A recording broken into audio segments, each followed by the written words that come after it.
ಪ್ರೀತಿಯ ವಿದ್ಯಾರ್ಥಿಗಳೇ ಹಾಗೂ ಆತ್ಮೀಯ ಯೂಟ್ಯೂಬ್ ಚಾನಲ್ ವೀಕ್ಷಕರೇ, ತಮಗೆಲ್ಲರಿಗೂ ನಮಸ್ಕಾರಗಳು. ವಿದ್ಯಾರ್ಥಿಗಳೇ, ಈ ದಿವಸ 9ನೇ ತರಗತಿ ಗಣಿತ ವಿಷಯಕ್ಕೆ ಸಂಬಂಧಪಟ್ಟಂತೆ ಗಣಿತ ನಿಯೋಜಿತ ಕಾರ್ಯವನ್ನು ಯಾವ ರೀತಿ ಬರಿಬೇಕು ಅನ್ನೋದನ್ನು ಇವತ್ತಿನ ವಿಡಿಯೋದಲ್ಲಿ ಅಭ್ಯಾಸ ಮಾಡೋಣ. ಇಲ್ಲಿ ಕಾಣ್ತಕ್ಕಂಥದ್ದು ಕವರಿಂಗ್ ಪೇಜ್.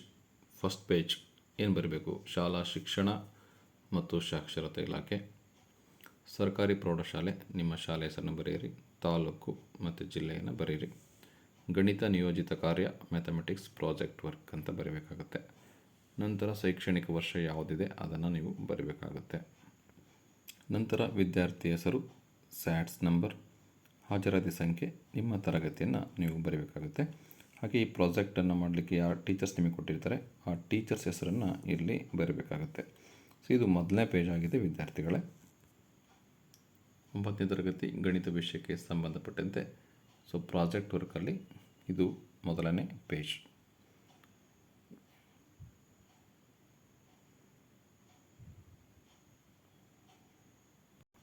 ಸೆಕೆಂಡ್ ಪೇಜ್ ಇದು ಕ್ರೋಢೀಕೃತ ರೂಪಣಾತ್ಮಕ ಮೌಲ್ಯಮಾಪನದ ಅಂಕಗಳ ಮಾಹಿತಿ ಅಂತ ಇದೆ. ಈ FA1ನಲ್ಲಿ ಫಸ್ಟು ನೀವು ಚಟುವಟಿಕೆ 1ಅನ್ನು ಬರೀತೀರಾ. ಚಟುವಟಿಕೆ 2 ಪರೀಕ್ಷೆ 1 FA1. 15 ಅಂಕ 15 ಅಂಕ 20 ಅಂಕ ಟೋಟಲ್ 50 ಅಂಕಕ್ಕೆ FA1 ಆಗುತ್ತೆ. ಎರಡನೇದು FA2 ಚಟುವಟಿಕೆ 3 ಚಟುವಟಿಕೆ 4 ಪರೀಕ್ಷೆ 2 ಟೋಟಲ್ FA2 50 ಅಂಕಕ್ಕೆ ಆಗುತ್ತೆ. ಪರೀಕ್ಷೆ 2ಕ್ಕೆ 20 ಅಂಕ, 15 15 20 50 ಅಂಕ. FA3 ಚಟುವಟಿಕೆ 5ಕ್ಕೆ 15, ಚಟುವಟಿಕೆ 6ಕ್ಕೆ 15, ಪರೀಕ್ಷೆ 3ಕ್ಕೆ 20 ಟೋಟಲ್ 50 ಅಂಕ. ಇದು FA3 ಆಗುತ್ತೆ. FA4 ಚಟುವಟಿಕೆ 7ಕ್ಕೆ 15 ಅಂಕ, ಚಟುವಟಿಕೆ 8ಕ್ಕೆ 15 ಅಂಕ, ಪರೀಕ್ಷೆ 4 ಇದಕ್ಕೆ 20 ಅಂಕ, ಟೋಟಲ್ 50 ಅಂಕ. ಟೋಟಲ್ 200 ಅಂಕಗಳಿಗೆ ಇಲ್ಲಿ ಒಟ್ಟು ಪಡೆದ ಅಂಕಗಳನ್ನು ಬರೀಬೇಕಾಗುತ್ತೆ. ಅದನ್ನು 20 ಅಂಕಗಳಿಗೆ ಪರಿವರ್ತಿಸಿದಾಗ ಪಡೆದ ಅಂಕಗಳು ನಿಮಗೆ ಸಿಗುತ್ತೆ ವಿದ್ಯಾರ್ಥಿಗಳೇ. ಪ್ರಾಜೆಕ್ಟಲ್ಲಿ ಇದು ಸೆಕೆಂಡ್ ಪೇಜು ಕ್ರೋಢೀಕೃತ ಫಾರ್ಮ್ ಇದೆ. ಇದನ್ನು ಬರೆದ್ರೆ ಮಾರ್ಕ್ಸ್ ಎಂಟ್ರಿ ಮಾಡಲಿಕ್ಕೆ ಈಸಿ ಆಗುತ್ತೆ. ನಿಮಗೂ ಸಹ ಯಾವ ಆ್ಯಕ್ಟಿವಿಟಿಯಲ್ಲಿ ಎಷ್ಟು ಅಂಕ ಬಂದಿದೆ ಅನ್ನೋದು ಸುಲಭವಾಗಿ ಗೊತ್ತಾಗುತ್ತೆ ವಿದ್ಯಾರ್ಥಿಗಳೇ. ಇದೇ ರೀತಿ ನೀವು ಎರಡನೇ ಪೇಜನ್ನು ಬರೀಬೇಕಾಗುತ್ತೆ. ಇವತ್ತಿನ ವಿಡಿಯೋದಲ್ಲಿ ಚಟುವಟಿಕೆ 1ಅನ್ನು ನೋಡೋಣ.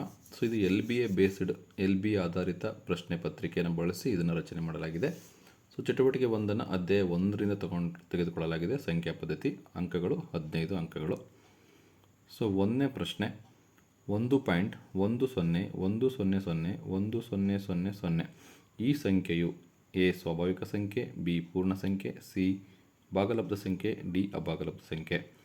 ಇದಕ್ಕೆ ಸರಿಯಾದ ಉತ್ತರ ಏನಪ್ಪ ಅಂದರೆ D ಅಭಾಗಲಬ್ಧ ಸಂಖ್ಯೆ ಆಗಿದೆ. ಪ್ರಶ್ನೆ 1 ಇದು. ಪ್ರಶ್ನೆ 2 ಈ ಕೆಳಗಿನವುಗಳಲ್ಲಿ ಭಾಗಲಬ್ಧ ಸಂಖ್ಯೆ ಯಾವುದು ಅಂತ. √25 π 1.232342345 D √3. ಸರಿಯಾದ ಉತ್ತರ ಏನಪ್ಪ ಅಂದರೆ A √25. ಅಂದರೆ ಇದ್ರ ಬೆಲೆ 5 ಆಗೋದರಿಂದ ಇದು ಭಾಗಲಬ್ಧ ಸಂಖ್ಯೆ ಆಗುತ್ತೆ. ಇದು ಎರಡನೇ ಪ್ರಶ್ನೆ ಆಗಿದೆ, 1 ಅಂಕದ್ದು. ಮೂರನೇ ಪ್ರಶ್ನೆ ಕೂಡಿ 2√2 + 5√3 ಮತ್ತು √2 - √3 ಇವುಗಳನ್ನು ಕೂಡಿ 1 ಅಂಕದ್ದು. 2√2 + 5√3 ಕೂಡಿ ಅಂತಿದೆ, ಪ್ಲಸ್ ಹಾಕಬೇಕು, √2 - √3. √2 ಕಡೆನ ಒಂದು ಕಡೆ ಬರೆಯೋಣ. 2√2 + √2 ಅಂದರೆ 1√2 + 5√3 ಇದು -1√3. 2√3 1√3 ಅಂದರೆ 3√2 ಆಗುತ್ತೆ.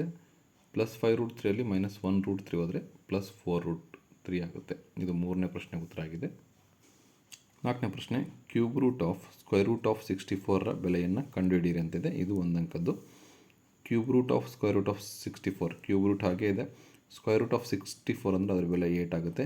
√8 ಅಂದರೆ ಅದರ ಬೆಲೆ 2 ಆಗುತ್ತೆ. ಇದು ನಾಲ್ಕನೇ ಪ್ರಶ್ನೆಗೆ ಉತ್ತರ ಆಗಿದೆ ವಿದ್ಯಾರ್ಥಿಗಳೇ. ಪ್ರಾಜೆಕ್ಟ್ ಬರಬೇಕಾದ್ರೆ ಒಂದು ಪೇಜಲ್ಲಿ ಮಾತ್ರ ಬರೀಬೇಕು, ಬ್ಯಾಕ್ ಸೈಡ್ ಪೇಜಲ್ಲಿ ಬರಿಬಾರ್ದು. ಹಾಗೆ ನೀವು ಪ್ರಾಜೆಕ್ಟನ್ನು ಬರೀಬೇಕಾಗುತ್ತೆ ವಿದ್ಯಾರ್ಥಿಗಳೇ. 5ನೇ ಪ್ರಶ್ನೆ 1.27 ಬಾರನ್ನು P/Q ರೂಪದಲ್ಲಿ ವ್ಯಕ್ತಪಡಿಸಿ. 2 ಮಾರ್ಕ್ಸಿಗಿದೆ. ಉತ್ತರ 1.27 ಬಾರ್ 2 ಅಂಕಿಗಳು ರಿಪೀಟ್ ಆಗಿದೆ. ಅದನ್ನು 1.272727 ಅಂತ ಬರೀಬೋದು. x = 1.272727 ಸಮೀಕರಣ 1 ಅಂತ ತಗೋಬೇಕು.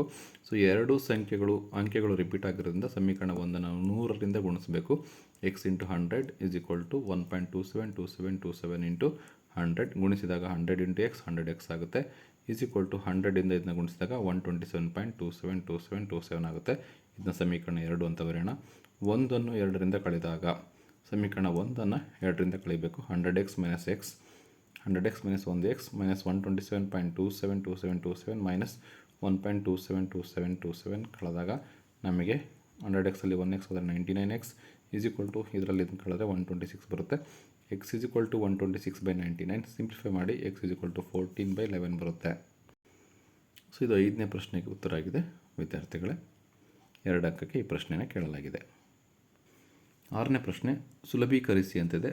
3 + √3 × 2 + √2 ಇದು 2 ಅಂಕ ಕೇಳಲಾಗಿದೆ. ಉತ್ತರ 3 + √3 × 2 + √2.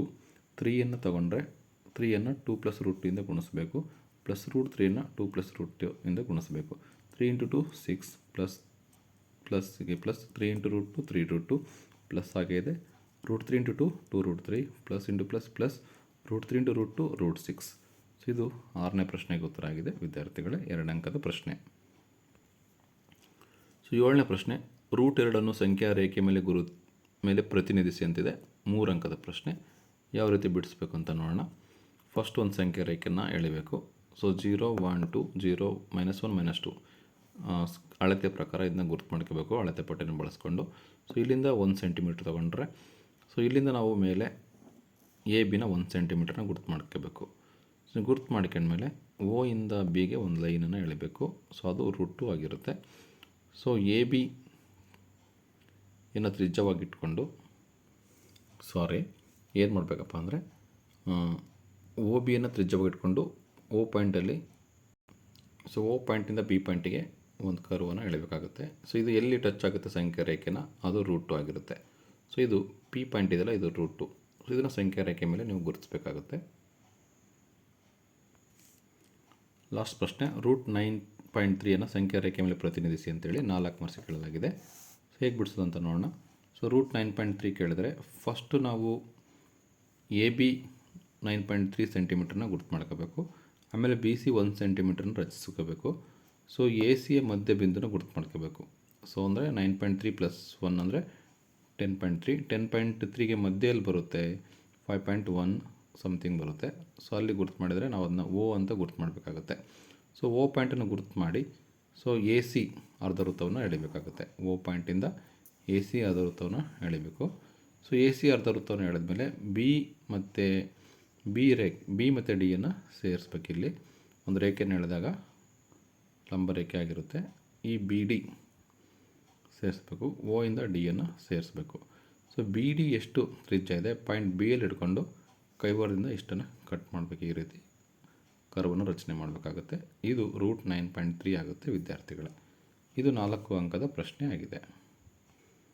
ಸೊ ಇಲ್ಲಿಗೆ ಪ್ರಾಜೆಕ್ಟ್ ಕಂಪ್ಲೀಟಾಗಿ ಮುಗಿಯುತ್ತೆ.